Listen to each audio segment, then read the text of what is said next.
Dalam perjuangannya untuk meningkatkan pencegahan banjir, mendorong pengembangan perkotaan dan menjadi sebuah metropolitan yang lebih terkemuka, pemerintah Jakarta dan pemerintah pusat Indonesia setuju untuk memulai realisasi Master Plan Pengembangan Terpadu Pesisir Ibu Kota Negara, National Capital Integrated Coastal Development (NCICD), lebih dikenal dengan nama Tanggul Laut Raksasa. Berlokasi di sebuah teluk di bagian utara Jakarta. Pada beberapa tahun terakhir ini, Jakarta telah dilanda banjir yang sering terjadi di puncak musim hujan karena infrastruktur dan manajemen air yang tidak layak, menyebabkan relokasi sementara. Puluhan ribu orang pada bulan Januari, puncak musim hujan di Indonesia. Namun, masalah ini sebenarnya lebih rumit.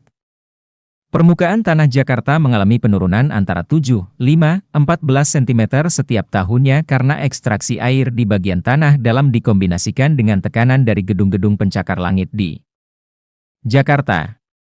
Semua ini membahayakan kesejahteraan generasi masa mendatang atau setidaknya mengharuskan migrasi lebih dari 4 juta orang karena wilayah Jakarta Utara secara bertahap akan tenggelam ke dalam laut. Apabila tidak ada tindakan yang segera diambil, total jumlah penduduk di Jakarta sekitar 10 juta orang sekarang. Dalam waktu 50 tahun, tinggi permukaan laut diduga akan berada di ketinggian 3-5 meter dari tinggi jalan-jalan di Jakarta. Pada 2025, volume banjir dari sungai-sungai diduga akan meningkat karena kebanyakan sungai akan berhenti mengikuti hukum gravitasi untuk mengalir turun ke laut.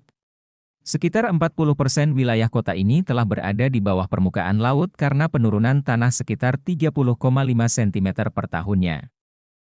Akibatnya banjir sering terjadi di daerah yang merupakan mantan ibu kota negara Indonesia ini.